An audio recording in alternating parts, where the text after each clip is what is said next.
BBC প্রবাহে আপনাদের সবাইকে স্বাগত জানাচ্ছি। আমি শারমিন রমা। শুরুতেই দেখে নেব আজ কি থাকছে। ঐতিহাসিক মক্কা প্যাক্টে যুক্ত হতে পারে মিশরও। তুর্কির পররাষ্ট্রমন্ত্রী জানালেন, ইরানকে দমনে নয়, নিজেদের সুরক্ষা নিশ্চিতেই এই চুক্তি। হরমুজ প্রণালী পুরোপুরি সচলে যুক্তরাষ্ট্রকে 6টি শর্ত দিল ইরান। টোল বসাবে না তেহরান, নিশ্চয়তা পাওয়ার দাবি জেডি ভান্সের। বিশ্বব্যাপী বেড়েই চলেছে খাদ্যপণ্যের দাম। যুদ্ধ আর জলবায়ু সংকটে ব্যাহত হচ্ছে ফসল উৎপাদন আর সরবরাহ। ভয়াবহ সংকটের সতর্কবার্তা জাতিসংঘের। বাড়ছে ঐতিহাসিক মক্কা প্যাক্টের বহর। চতুর্থ দেশ হিসেবে যোগ দিতে পারে আরেক সুন্নি মুসলিম প্রধান দেশ মিশর। এমন তথ্য জানিয়েছেন তুরস্কের পররাষ্ট্রমন্ত্রী হাকান ফিদান। জানিয়েছেন, ভবিষ্যতে আরো অনেক দেশকে এই প্যাক্টের আওতায় আনার পরিকল্পনা রয়েছে। ইরানকে টার্গেট করে চুক্তিটি সই করা হয়নি, এই মন্তব্য করেছেন ফিদান। তার মতে, কৌশলগতভাবে এই চুক্তি ন্যাটোর আর্টিকেল 5 এর মতোই। ইসরায়েল ও যুক্তরাষ্ট্রের হামলার জবাবে মধ্যপ্রাচ্যে ইরানের হামলার শিকার হয়েছে একের পর এক মুসলিম দেশ। এমন পরিস্থিতিতে সৌদি আরব, তুরস্ক ও পাকিস্তানের প্রতিরক্ষা চুক্তি মক্কা প্যাক্ট। তিন দেশই সুন্নি মুসলিম প্রধান ও যুক্তরাষ্ট্রের মিত্র হওয়ায় অনেকেই প্রশ্ন তুলছেন, তবে কি ইরান বিরোধী অবস্থান নিতেই একজোট হচ্ছে দেশগুলো? নিজেদের অবস্থান স্পষ্ট করে তুর্কি পররাষ্ট্রমন্ত্রী জানিয়েছেন, ইরানকে টার্গেট করতে হয়নি মক্কা চুক্তি। আলোচনার মাধ্যমে মধ্যপ্রাচ্য সংকট সমাধানের পক্ষে তাদের অবস্থান। সৌদি আরবের সাথে আলোচনার সময় দেখা গেছে, ইরানের বিরুদ্ধে যুদ্ধ করা বা ইরানকে ধ্বংস করে ফেলার মতো কোনো অভিপ্রায় তাদের নেই, বরং এ বিষয়ে তাদের চিন্তাভাবনা ভিন্ন। তাদের অবস্থান হলো, ইরানের বিরুদ্ধে সামরিক হস্তক্ষেপ কোনো সমাধান নয়। এই সমস্যার সমাধান আলোচনা ও সমঝোতার মাধ্যমেই হওয়া উচিত। বর্তমানে তিন দেশ চুক্তিতে থাকলেও ভবিষ্যতে এর আকার আরো বাড়ানোর পরিকল্পনা রয়েছে বলেও জানিয়েছেন হাকান ফিদান। তার দাবি, আপাতত চতুর্থ দেশ হিসেবে এতে যোগ দেওয়ার সম্ভাবনা রয়েছে মিশরের। সব বিষয়ে মিশর আমাদের অংশীদার। আমার বিশ্বাস, পরবর্তী পর্যায়ে মিশরও এই জোটের অংশ হিসেবে আমাদের সাথে যুক্ত হবে। এক্ষেত্রে কিছু কারিগরি বিষয় রয়েছে, সেগুলোর সমাধান হলে মিশরের এর অংশ না হওয়ার কোনো কারণ নেই। তুর্কি পররাষ্ট্রমন্ত্রী হাকান ফিদান নিশ্চিত করেছেন, তাদের মক্কা প্যাক্টের শর্ত কৌশলগতভাবে ন্যাটোর আর্টিকেল 5 এর মতোই। কেবল নিজেদের প্রতিরক্ষাই লক্ষ্য, অন্য কোনো দেশে হামলা বা আগ্রাসনের পরিকল্পনা নেই বলেও দাবি করেন তিনি। হরমুজ প্রণালী পুরোপুরি সচলে যুক্তরাষ্ট্রকে 6টি শর্ত দিল ইরান। মার্কিন নৌ অবরোধ প্রত্যাহার এবং যুদ্ধের ক্ষয়ক্ষতির জন্য ক্ষতিপূরণ দাবি করেছে ইসলামিক রেভলিউশনারি গার্ডস IRGC। আছে নিষেধাজ্ঞা বাতিল আর অবরুদ্ধ সম্পদ ছাড়ের দাবিও। IRGCর সতর্কবার্তা, সবগুলো শর্ত পূরণ হলেই কেবল চালু হবে হরমুজ। তবে জলপথটি ঘিরে টোল বসানোর পরিকল্পনা নেই তেহরানের কর্মকর্তাদের বরাতে, এমন তথ্য জানিয়েছেন মার্কিন ভাইস প্রেসিডেন্ট জেডি ভ্যান্স। ইরানের মূল ভূখণ্ডে যুদ্ধ বন্ধ হলেও হরমুজ প্রণালী ঘিরে উত্তেজনা চলছে। বিশ্বের অন্যতম গুরুত্বপূর্ণ জলপথটি বন্ধে তেহরানের ট্রাম্প কার্ডের জবাবে মার্কিন নৌ অবরোধ, সব মিলিয়ে এখনও অচল অবস্থায় হরমুজ। প্রণালী ঘিরে বিকল্প একটি অস্থায়ী রুট তৈরিতে চুক্তির কাছাকাছি ইরান ওমান নিশ্চিত করেছে দুই পক্ষই, কিন্তু এটি সাময়িক বন্দোবস্ত বলেও জানিয়েছে। হরমুজ প্রণালী পুরোপুরি খুলে দেওয়ার জন্য 6টি শর্ত বেঁধে দিয়েছে ইরান। হরমুজ প্রণালী চালুর সাথে ওমান ইরান আলোচনার সম্পর্ক নেই, বরং তা ইসলামিক রিপাবলিকের দেয়া শর্তের ওপর নির্ভর করছে। যুক্তরাষ্ট্র আমাদের শর্ত মানছে কিনা তার ভিত্তিতে হবে সিদ্ধান্ত। মার্কিন নৌ অবরোধ প্রত্যাহার এবং যুদ্ধের ক্ষয়ক্ষতির জন্য ক্ষতিপূরণ দাবি করেছে ইসলামিক রেভলিউশনারি গার্ডস IRGC। এছাড়া যুক্তরাষ্ট্রের নিষেধাজ্ঞা প্রত্যাহার, অবরুদ্ধ সম্পদ মুক্ত, তেহরানের মূল্যবোধের বিরুদ্ধে হুমকি বন্ধ এবং ইরান ও আঞ্চলিক মিত্রদের বিরুদ্ধে সামরিক পদক্ষেপ স্থায়ীভাবে বন্ধের দাবিও রয়েছে তেহরানের 6 দফা শর্তাবলীতে। সুপ্রিম ন্যাশনাল সিকিউরিটি কাউন্সিলের সেক্রেটারি মোহাম্মদ বাঘের জুলকাদর জানিয়েছেন, যুদ্ধ বা আলোচনা যাই হোক না কেন, এসব দাবি থেকে পিছু হটবে না তেহরান। যুক্তরাষ্ট্রকে আচরণ সংশোধনের আহ্বানও জানিয়েছেন তিনি। অন্যদিকে মার্কিন ভাইস প্রেসিডেন্ট জেডি ভান্সের দাবি, হরমুজ প্রণালীতে টোল বসানোর পরিকল্পনা নেই বলে তাকে নিশ্চিত করেছেন ইরানি কর্মকর্তারা। জলপথটি দিয়ে নিরাপদ জাহাজ চলাচলে কূটনৈতিক, অর্থনৈতিক, সামরিক সব ধরনের বিকল্প প্রয়োগের কথাও জানিয়েছেন ভান্স। চুক্তিতে রাজি করাতে ইরানের উপর চাপ প্রয়োগ অব্যাহত রাখবে যুক্তরাষ্ট্র। ফক্স নিউজকে দেয়া সাক্ষাৎকারে এই মন্তব্য করেছেন দেশটির ভাইস প্রেসিডেন্ট জেডি ভ্যান্স। তবে দাবি, ইসরায়েল ইরানের পারমাণবিক কর্মসূচি পুরোপুরি ধ্বংস করে ফেলেছে মার্কিন বাহিনী। তাদের পারমাণবিক কর্মসূচি ধ্বংস করেছি, প্রচলিত সামরিক শক্তি গুঁড়িয়ে দিয়েছি। যুক্তরাষ্ট্রের সাথে উন্নত সম্পর্ক গড়ে তোলার জন্য প্রয়োজনীয় দীর্ঘমেয়াদী পরিবর্তনগুলো তারা করতে ইচ্ছুক কিনা সেদিকে নজর রাখছি। আমাদের সাধ্যমতো চাপ প্রয়োগ অব্যাহত রাখবো। যুদ্ধ নয়, শান্তিও নয়, এমন পরিস্থিতি থেকে বেরিয়ে আসতে চায় ইরান। শনিবার তেহরানে এক সংবাদ সম্মেলনে এই মন্তব্য করেছেন ইরানের প্রেসিডেন্ট মাসুদ পেজেশকিয়ান। তার আশা, ওমানের মধ্যস্থতায় চলমান আলোচনার মাধ্যমেই হবে সংকটের সমাধান। যে কোনো সমঝোতা স্মারকের ক্ষেত্রে শর্ত লঙ্ঘনের ঘটনা হয়, তবে নীতিগতভাবে বিবাদে জড়ানোর পরিবর্তে এসব লঙ্ঘনজনিত সমস্যা সমাধানের জন্য একটি দল গঠন করা উচিত ছিল। ওমানের মধ্যস্থতায় চলমান আলোচনায় বর্তমানে আমরা সমস্যা সমাধানের চেষ্টা করছি। সৃষ্টিকর্তার ইচ্ছায় আমরা নিশ্চয়ই এমন এক পর্যায়ে পৌঁছাতে পারবো যা আমাদের এই যুদ্ধ নয়, শান্তিও নয় পরিস্থিতি থেকে বেরিয়ে আসতে সহায়তা করবে।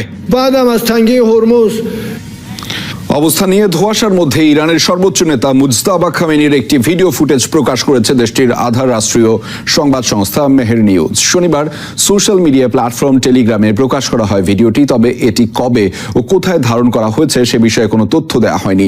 ফুটেজে দেখা যায় মুজতাবা খামেনিকে ঘিরে বসে আছেন বেশ কয়েকজন ব্যক্তি। তাদের সাথে কথা বলছেন সর্বোচ্চ নেতা, তবে তার চারপাশে থাকা ব্যক্তিদের পরিচয়ও প্রকাশ করা হয়নি। গত 28 ফেব্রুয়ারি ইরানে যুক্তরাষ্ট্র ইসরায়েলের হামলা শুরুর পর থেকেই আর প্রকাশ্যে দেখা যায়নি মুজতবাকে। এমনকি অংশ নেননি তার বাবা প্রয়াত সর্বোচ্চ নেতা আয়াতুল্লাহ আলী খামেনির জানাজাতেও। ভূপাতিত করা যুক্তরাষ্ট্র ও ইসরায়েলের ড্রোন ও আকাশযানের ধ্বংসাবশেষ এর ফুটেজ প্রকাশ করল ইরান। চলমান যুদ্ধে ইরানের ভূখণ্ডে অনুপ্রবেশকারী মার্কিন ও ইসরায়েলি বেশ কিছু ড্রোন সহ আকাশযান ভূপাতিত করে আইআরজিসি। গেল সপ্তাহে সেসব সমরযানের ধ্বংসাবশেষের ভিডিও প্রকাশ করেছে ইরানের রাষ্ট্রীয় সংবাদ মাধ্যম প্রেস টিভি, যা মুহূর্তেই মধ্যেই সামাজিক যোগাযোগ মাধ্যমে ছড়িয়ে পড়ে। প্রকাশিত ফুটেজে একটি মার্কিন F-15 ফাইটার জেট সহ কয়েকটি ড্রোনের অংশ দেখা যায়। চলতি বছরের 3 এপ্রিল ইরানের আকাশসীমায় একটি মার্কিন F-15 যুদ্ধ বিমান ভূপাতিতের দাবি করেছিল তেহরান। সৌদি আরবের জিজানে আমকোর একটি শোধনাগারে ভয়াবহ অগ্নিকাণ্ডের ঘটনা ঘটেছে। দীর্ঘ প্রচেষ্টার পর আগুন নিয়ন্ত্রণে এনেছে অবকাঠামোটির শিল্প নিরাপত্তা ও অগ্নি নিরাপত্তা দল। ঘটনাটি নিশ্চিত করেছে সৌদির জ্বালানি মন্ত্রণালয়। জানা গেছে রোববার ভোরে আচমকা আগুন লেগে যায় শোধনাগারটিতে। ক্ষতিগ্রস্ত হয়ে এখনো মেলেনি কোনো রকম হতাহতের খবর। পরিস্থিতি নিয়ন্ত্রণে আনতে তৎপরতা চালাচ্ছে প্রশাসন। আগুন লাগার কারণ এখনো জানানো হয়নি। এদিকে শোধনাগারটিতে হামলা করার দাবি করেছে ইয়েমেনের বিদ্রোহী গোষ্ঠী হুতি। ইয়েমেন সীমান্তের কাছাকাছি অবস্থিত শোধনাগারটিতে উৎপাদিত হয় দৈনিক 4 লাখ ব্যারেল জ্বালানি তেল। এর আগে গেল মাসে ইয়েমেনের হুতি বিদ্রোহীদের হামলার জেরে বন্ধ করা হয়েছিল শোধনাগারটি। আন্তর্জাতিক সমর্থিত সরকারের সাথে কাগুজে সমঝোতা ভেঙে আবারও বড় ধরনের সংঘাতে জড়িয়েছে ইয়েমেনের বিদ্রোহী গোষ্ঠী হুতি। মারিব ও হাদারামৌত প্রদেশের একাধিক সামরিক ঘাঁটি লক্ষ্য করে ছুড়েছে ব্যালিস্টিক মিসাইল ও ড্রোন। পাল্টা হামলা চালিয়েছে ইয়েমেন প্রশাসনও। মূলত সৌদি সমর্থিত বাহিনীর ক্রমবর্ধমান উপস্থিতি ও নৌ অবরোধের প্রতিবাদে এই অভিযান হুতি বিদ্রোহীদের। তবে সরকার বলছে চাপের মুখে নিজেদের অবস্থান ধরে রাখতে এসব হামলা চালাচ্ছে হুতিরা। মধ্যপ্রাচ্যে চলমান অস্থিরতার মাঝে আবারও পাল্টা হামলায় ব্যাপক উত্তেজনা ছড়িয়েছে অঞ্চলটির আরেক দেশ ইয়েমেনে।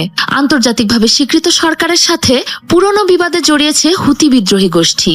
মারিব ও হাদ্রামৌত প্রদেশে অবস্থিত আন্তর্জাতিকভাবে স্বীকৃত সরকারের সামরিক ঘাঁটিতে ব্যালিস্টিক মিসাইল ও ড্রোন হামলা চালিয়েছে বিদ্রোহী গোষ্ঠীটি। দিনের আলোতে এসব হামলার পাল্টা জবাব দিয়েছে ইয়েমেন সরকারও।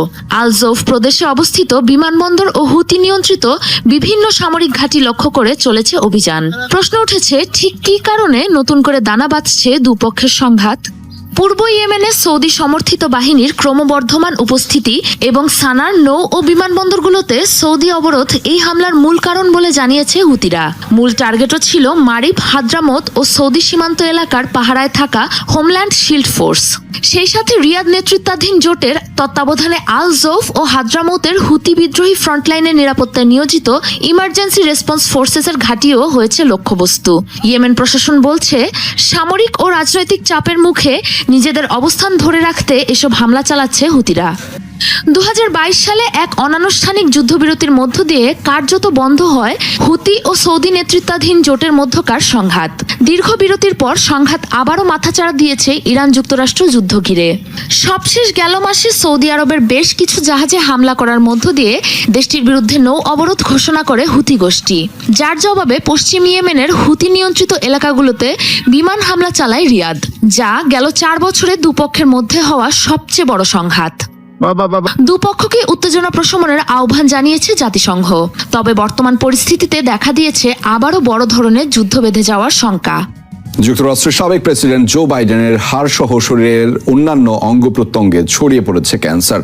সংবাদ মাধ্যমকে দেয়া সাক্ষাৎকারে এই কথা জানিয়েছেন তার ছেলে হান্টার বাইডেন। হোয়াইট হাউস ছাড়ার পর গেল বছর মে মাসে বাইডেন নিজেই জানান তার শরীরে শনাক্ত হওয়া প্রোস্টেট ক্যান্সারের কথা, যা তার হাড়েও ছড়িয়ে পড়েছে। নিয়মিত চিকিৎসা নিচ্ছেন তিনি। গত বছর অক্টোবরে বাইডেনের একজন মুখপাত্র জানিয়েছেন ক্যান্সারের জন্য রেডিয়েশন ও হরমোন থেরাপি নিচ্ছেন তিনি। স্বাস্থ্য পরিস্থিতি নিয়ে প্রশ্ন ওঠার পরও 2024 সালের নির্বাচনে লড়ার ঘোষণা দিয়েছিলেন তিনি। পরে ডেমোক্রেটদের চাপের মুখে সরে দাঁড়ান। যুক্তরাষ্ট্রের ইতিহাসের সবচেয়ে বয়স্ক প্রেসিডেন্ট ছিলেন জো বাইডেন। বিশ্বজুড়ে বেড়েই চলেছে খাদ্যপণ্যের দাম। গত জুলাইয়ে আগের মাসের তুলনায় 0.6% বেড়েছে খাদ্যমূল্য। জাতিসংঘের খাদ্য ও কৃষি সংস্থা জানিয়েছে এই তথ্য। রাশিয়া ইউক্রেন যুদ্ধ, মধ্যপ্রাচ্যের সহিংসতায় চরমভাবে ব্যাহত খাদ্য সরবরাহ, জলবায়ু সংকটে ক্ষতিগ্রস্ত ফসল উৎপাদনও সব মিলিয়ে বিশ্ব এক ভয়াবহ সংকটে বলেও সতর্কবার্তা দিয়েছে FAO। পশ্চিম এশিয়ায় ধান, গম সহ বিভিন্ন দানাদার শস্য ঘরে তোলার উপযুক্ত সময়। তবে এবার তীব্র দাবদাহ আর শুষ্ক আবহাওয়ার কারণে কমে গেছে ফসলের ফলন। তার উপর রাশিয়া ইউক্রেনের যুদ্ধের জেরে কৃষ্ণ সাগর দিয়ে রফতানি বাধাগ্রস্ত। মধ্যপ্রাচ্যে সংঘাতে টালমাটাল আন্তর্জাতিক পরিবহন ব্যবস্থা। এশিয়ার এল নিনোর প্রভাবে নষ্ট হচ্ছে ফসল। ইউরোপ জুড়ে চলা তীব্র তাপপ্রবাহ ফেলছে প্রভাব। সব মিলিয়ে যুক্তরাষ্ট্র, ইউরোপ, এশিয়ার দেশগুলোতে খাদ্যপণ্যের দাম বেড়েই চলেছে। সবচেয়ে বেশি বেড়েছে গম, চিনি আর ভোজ্য তেলের দাম। গমের দাম বেড়েছে গড়ে প্রায় 6%। পাম থেকে সয়াবিন, ঊর্ধ্বমুখী সব ধরনের ভোজ্য তেলের দাম সূচক গিয়ে ঠেকেছে 4 বছরে সর্বোচ্চে। বিশ্বব্যাপী চিনির দাম বেড়েছে উল্লেখযোগ্য হারে, প্রায় 5.5%। একদিকে ভয়াবহ গরম ও শুষ্ক আবহাওয়ায় কমেছে আখের ফলন, অন্যদিকে কিছু দেশে ইথানল বানাতে বাড়ছে আখের ব্যবহার। জলবায়ু পরিবর্তন আর যুদ্ধ সংঘাতের ফলে আগামীতে খাদ্যপণ্যের দাম আরও অস্থির হয়ে উঠতে পারে, এমন সতর্কবার্তা দিয়েছে FAO। দফায় দফায় আলোচনার পরও সমাধান না হওয়ায় এখনও ভারতের ঝাড়খণ্ডের শিক্ষার্থী ও চাকরি প্রত্যাশীদের বিক্ষোভ অনশন কর্মসূচি অব্যাহত রয়েছে। এমন পরিস্থিতিতে আন্দোলনকারীদের সাথে রোববার আবারও আলোচনায় বসার ঘোষণা দিয়েছে রাজ্য সরকার। তবে আন্দোলনকারীদের অভিযোগ, আন্দোলন নস্যাতে রাজনৈতিক ষড়যন্ত্র করছে সরকার। তাদের দাবি, শিক্ষার্থীদের মধ্যে বিভেদ সৃষ্টির চেষ্টা চলছে। এদিকে অনশনরত শিক্ষার্থীদের শারীরিক অবস্থার আরও অবনতি হয়েছে। গত 16 দিন ধরে সরকারি নিয়োগ পরীক্ষায় অনিয়ম ও দুর্নীতির প্রতিবাদে আন্দোলন চলছে ঝাড়খণ্ডে। গত শুক্রবার থেকে সরকার আন্দোলনকারীদের 5 দফা বৈঠক করলেও হয়নি কোনো সুরাহা। ইউক্রেনে ব্যাপক হামলা চালিয়েছে রাশিয়া। রোববার দেশটির ওডেসায় রাতভর মিসাইল ও ড্রোন ছোড়ে রুশ বাহিনী। এতে ব্যাপক ক্ষতিগ্রস্ত হয়েছে আবাসিক ভবন সহ বেশ কয়েকটি গুরুত্বপূর্ণ অবকাঠামো। এছাড়াও ঐতিহাসিক শহরটির বেশ কয়েকটি স্থানে আগুন ধরে যায়। রুশ হামলার জেরে বিদ্যুৎ বিচ্ছিন্ন হয়ে পড়ে বিভিন্ন এলাকা। আহত হয়েছে কমপক্ষে 8 জন। তবে আহত 8 জনের মধ্যে 7 জনেই শঙ্কামুক্ত বলে জানিয়েছে স্থানীয় প্রশাসন। গেল কয়েক মাস ধরেই পরস্পরের বিরুদ্ধে বেসামরিক স্থাপনা লক্ষ্য করে হামলা জোরদারের অভিযোগ করে আসছে দুপক্ষই। তাইওয়ানের বার্ষিক সামরিক মহড়ায় রাসায়নিক হামলা মোকাবেলায় প্রস্তুতি নিল সেনারা। দ্বীপটিতে চলছে 10 দিন ব্যাপী সামরিক মহড়া। রোববার রাসায়নিক হামলা হলে কি করণীয় আর কিভাবে নিজেকে সুস্থ রেখে যুদ্ধ চালিয়ে যাওয়া হবে তারই অনুশীলন করেন দ্বীপ অঞ্চলটির সেনারা। প্রশিক্ষণের একটি ভিডিও ফুটেজও প্রকাশ করেছে তাইওয়ানের সেনাবাহিনী, যেখানে দেখা যায় মহড়ায় অস্ত্র ও সরঞ্জাম জীবাণুমুক্ত করার কৌশলও শেখানো হচ্ছে। তাইপের দাবি, চীনের ক্রমবর্ধমান উস্কানির জবাবে নিজেদের প্রস্তুত রাখতেই তাদের এই মহড়া। 5 আগস্ট শুরু হওয়া মহড়া চলবে আগামী 14 আগস্ট পর্যন্ত। স্পেনে অপ্রত্যাশিত অভিবাসী সংকটের পর দেশটির সাথে অন্যান্য ইউরোপীয় মিত্রদের সম্পর্ক জটিল হচ্ছে। এরই মাঝে স্পেন থেকে ইতালি যাওয়া যে কোনো দেশের নাগরিকদের জন্য সীমান্তে তল্লাশি জোরদার করেছে রোম, যা অযৌক্তিক ও বৈষম্যমূলক আখ্যা দিয়েছে স্পেন। সিদ্ধান্তটি প্রত্যাহারের আহ্বান জানালেও তা নাকচ করে ইতালি। জবাবে ইতালি থেকে যাওয়াদের জন্য একই কার্যক্রমের সিদ্ধান্ত নিয়েছে স্পেন। বিমানবন্দরে নেমে দীর্ঘ লাইনে দাঁড়িয়েছেন ইতালি থেকে স্পেনে আসা যাত্রীরা।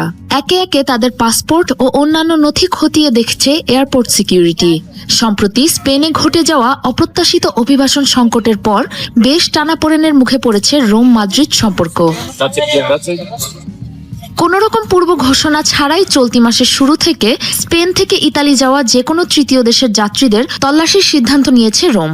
দেশটির প্রশাসন জানিয়েছে জাতীয় নিরাপত্তার স্বার্থে এই ব্যবস্থা। এদিকে ইতালির এই সিদ্ধান্তকে অযৌক্তিক ও বৈষম্যমূলক এবং ইউরোপীয় ইউনিয়নের আদর্শের পরিপন্থী বলে উল্লেখ করেছে স্পেন। অবিলম্বে যা প্রত্যাহারের জন্য রোমের প্রতি আহ্বানও জানিয়েছে মাদ্রিদ। তবে স্পেনের এই আহ্বান এরই মাঝে নাকচ করে দিয়েছে রোম। ইতালির এমন জবাবে দেশটি থেকে আগত যাত্রীদের উপর আগামী 7 সেপ্টেম্বর পর্যন্ত পাল্টা সীমানা তল্লাশি চালানোর ঘোষণা দিয়েছে স্প্যানিশ সরকার। দু দেশের মাঝে তৈরি হওয়া এই অস্থিতিশীলতাকে ঘিরে বিপাকে পড়েছে সাধারণ মানুষ। নৌ ও বিমানপথে স্পেনে আসা যাত্রীদের দীর্ঘ সময় অপেক্ষা করিয়ে পাসপোর্ট, ভিসা ও অন্যান্য গুরুত্বপূর্ণ নথি পরীক্ষা করছে বিমানবন্দর নিরাপত্তা কর্মীরা। No, non c'è stato il minimo problema nei controlli di sicurezza. Spanish সরকারের প্রতি একরকম বিশ্বাসঘাতকতা করা হয়েছে। মরক্কোর সাধারণ মানুষদেরও তাদের নিজেদের সরকারি ইউরোপীয় ইউনিয়নে সহজে প্রবেশের মিথ্যা আশা দেখিয়ে মৃত্যুর মুখে ঠেলে দিয়েছে। এসব ঘটনার পেছনে কোনো আন্তর্জাতিক স্বার্থ কাজ করছে, যেটার উদ্দেশ্য ছিল ইচ্ছাকৃতভাবে একটি বড় ধরনের অভিবাসন সংকট তৈরি করা। Ovvio poi, però insomma ditelo perché tanta gente non lo sa. স্পেনের ছিটমহল সিউতায় মরক্কো থেকে আসা ব্যাপক অভিবাসী সংকটের পর থেকেই দেশটির সাথে জটিল হতে শুরু করেছে অন্যান্য ইউরোপীয় দেশের সম্পর্ক। অন্যদিকে এখনো সিউতায় রয়ে গেছে প্রায় 5,000 অবৈধ অভিবাসী। প্রধানমন্ত্রীকে লক্ষ্য করে ডিম ছুঁড়ে মারলেন আইন প্রণেতা। একটি দুটি নয়, একে একে 4টি এমন কাণ্ড হয়েছে কসোভোয়। শনিবার পার্লামেন্ট অধিবেশন চলাকালে ভারপ্রাপ্ত প্রধানমন্ত্রী আলাবিন কুর্তির দিকে ডিম ছুঁড়ে মারেন বিরোধী দলীয় আইন প্রণেতা তাইম কাদ্রিজা। প্রেসিডেন্ট নির্বাচন ইস্যুতে শুরু হয় বিবাদ। আলোচনার জন্য প্রধানমন্ত্রী কুর্তি অতিরিক্ত সময় চাওয়ায় ক্ষেপে যান কাদ্রিজা। এক পর্যায়ে ছুটতে শুরু করেন ডিম। উপস্থিত আইন প্রণেতা এবং পুলিশ কর্মকর্তারা দৌড়ে গিয়ে থামান তাকে। কসোভোয় হঠাৎ আগাম নির্বাচন ঘিরে বেশ কিছুদিন ধরেই উত্তপ্ত রাজনৈতিক পরিস্থিতি। এক রাতে দ্বিগুণ আকার ধারণ করেছে কানাডার দাবানল। নতুন করে জারি করা হয়েছে জরুরি সতর্কতা।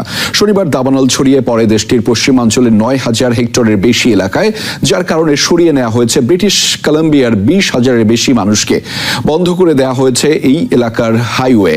এছাড়াও স্পেনের হুয়েলভা প্রদেশের 4,000 হেক্টর এলাকা পুড়ে গেছে। শত শত মানুষকে সরিয়ে নেওয়া হয়েছে নিরাপদ অঞ্চলে। ইতালির গার্দা হ্রদের কাছে দাবানল ছড়িয়ে পড়ায় এলাকা ছাড়তে বাধ্য হচ্ছে স্থানীয়রা। সার্বিয়ার সংরক্ষিত প্রাকৃতিক অঞ্চল ও বুলগেরিয়াতেও ছড়িয়েছে দাবানল। তীব্র দাবদাহের কারণে ইউরোপে বেড়েই চলেছে দাবানলের ভয়াবহতা।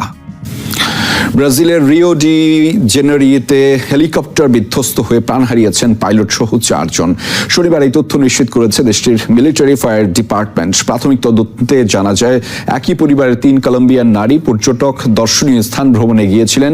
তিজুকা ন্যাশনাল পার্কের উপর দিয়ে যাচ্ছিল হেলিকপ্টারটি। এক পর্যায়ে ধাক্কা লাগে বাঁশের তৈরি পর্যবেক্ষণ কেন্দ্রের সাথে। নিয়ন্ত্রণ হারিয়ে পার্বত্য এলাকার ঘন জঙ্গলে আছড়ে পড়ে উড়োযানটি। দুর্ঘটনার পর দুর্গম এলাকাটিতে হেলিকপ্টার চলাচলের উপর কড়াকড়ি আরোপ করেছে কর্তৃপক্ষ। অপারেশন টেবিলের রোগী, চলছে গুরুত্বপূর্ণ অস্ত্রোপচার।